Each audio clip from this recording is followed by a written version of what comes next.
Hello friends, today I'm going to talk about how to integrate Spring Boot with Cassandra. Okay, so as well as I'm going to dockerize this Spring Boot application. Okay, so first of all, what is Cassandra? So let me open the official documentation. So this is the official documentation of Cassandra, guys. So this Cassandra was initially designed by Facebook. Okay, and so these are the Cassandra are designed for these challenges, guys. So full multi-master database replication, so global availability at low latency, scaling out and commodity hardware, so linear throughput increase with each additional processor, so online load balancing and cluster growth. Okay, so partitioned key oriented queries, so flexible schema.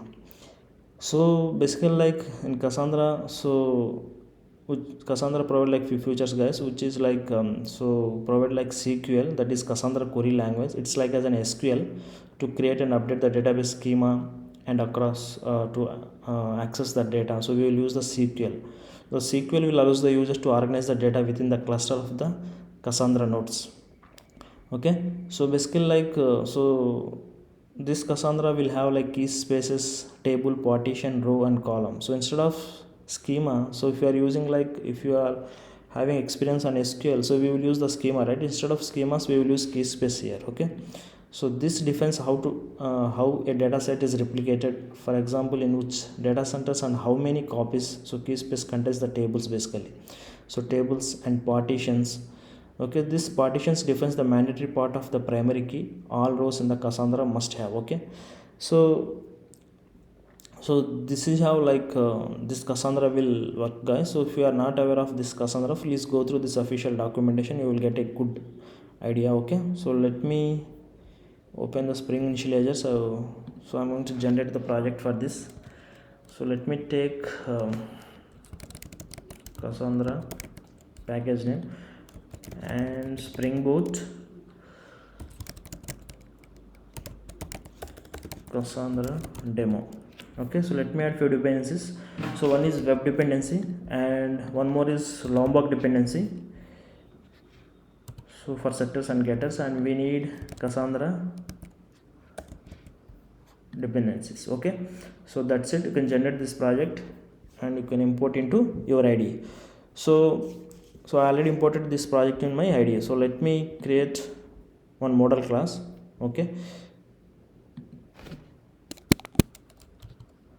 so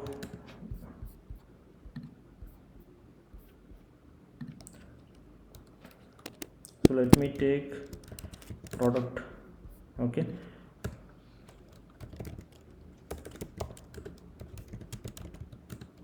and I'm going to take private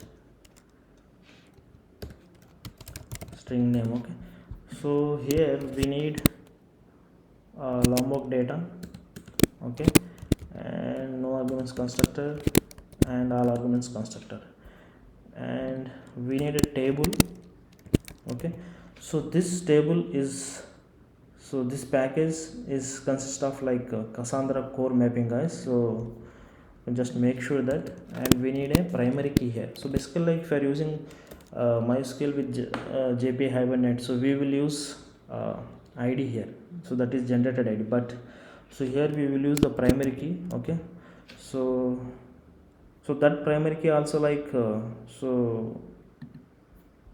okay, so it is belongs to Cassandra core mapping, guys. So you can just make sure these two annotations, table and primary key. Okay, so that's it. So our model class is ready. So now I need a repository.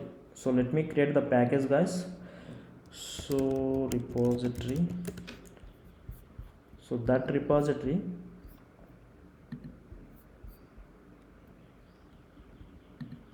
let me take interface.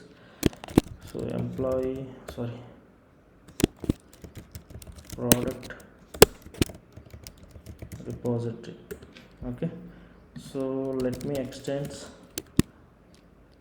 with Cassandra repository. So there is a Cassandra repository, guys. So you can use this Cassandra repository.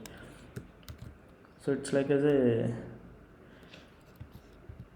JP repository. Okay, so Cassandra repository will expect, so our model class, so that is product. Okay, our id type is integer. Okay, so that's it, our repository is also ready. Now I need a controller, guys. Okay, so let me create one package for controller, and let me create the controller. So product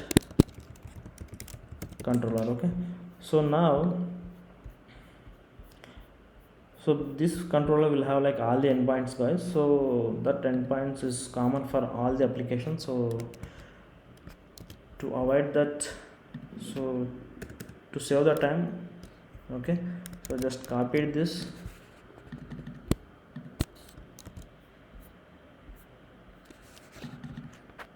Okay, so it will take a lot of time. That is the reason like I copied, guys. So like I need finally like I need to create one resource not exception class. That's it.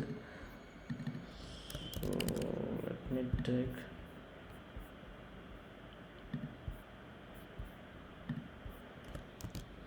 okay, so this will extends runtime exception. Okay, so let me add constructor here. Okay, so here we need a response status, guys. So response status. Okay, so which will so contains the value. So I need http status.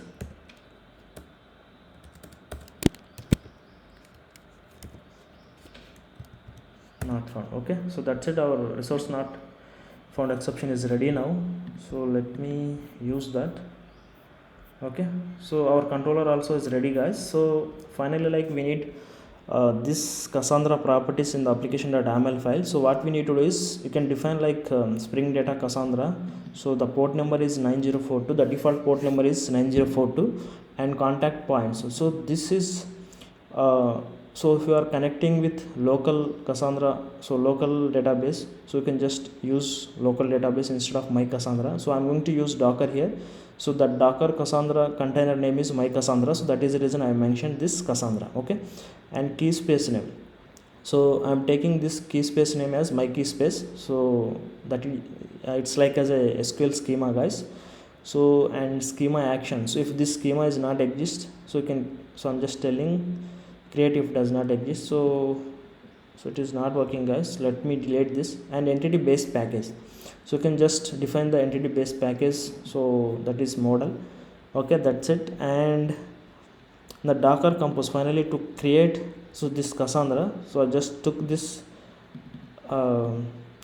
Cassandra image and just provided this container name as my Cassandra, and ports is 9042 and 9042. That's it. Okay, so let me create first container for this Cassandra, and after that let me start this Spring Boot application. So to start this Docker compose, so Docker compose up.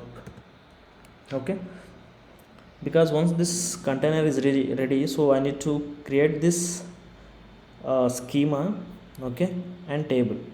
So then only our application will work, guys, otherwise it won't work. So let me open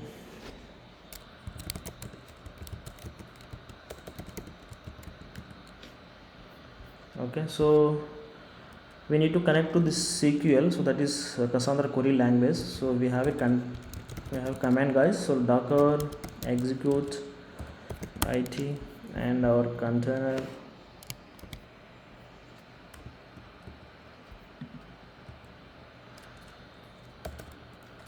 docker execute. Okay, so this is container id and bash. Okay, so sql sh. Okay, so here we can see like so describe key spaces. To check the schemas key spaces, we will use this command, guys, describe key spaces. So here so some predefined key spaces are available. So I need to create my key space. So to create this my key space, I have a command, guys. So basically like create key space and key space name, so that is my key space with replication simple strategy. I'm using this simple strategy default strategy and replication factor, like so I'm using like 3 replication factors here. Okay, that's it. So it's created, guys. So let me check key spaces. See, our my key space is created. So now I need to create a table, so that is product table. So let me create the table as well. Okay, oh sorry, so I need to use my key space. So instead of creating first the table, so first, okay, now we are in my key space. Okay, so yeah.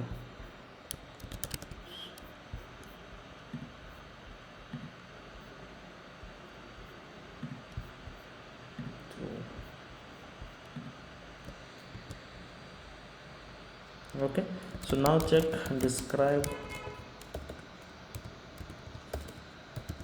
tables. Okay, so our product table is ready now. So now you are ready to start your container, that is Spring.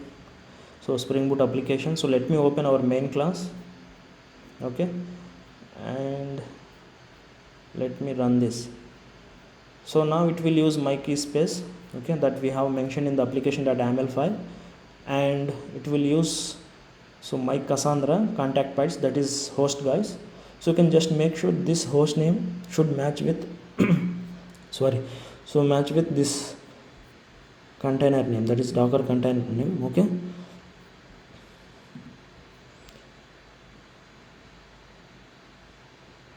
so once it is started, so let me hit the endpoint and see whether it's working or not. Okay,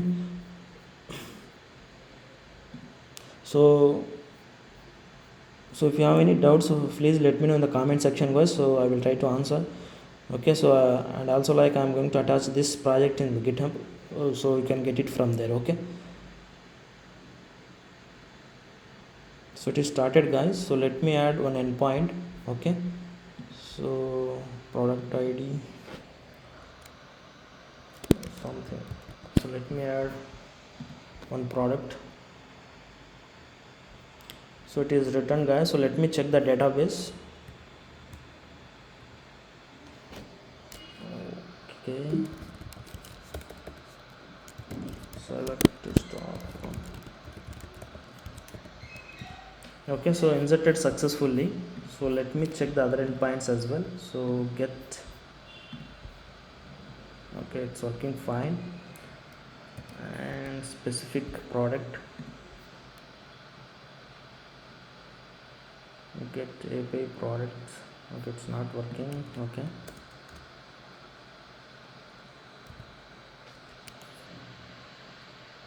let me delete this.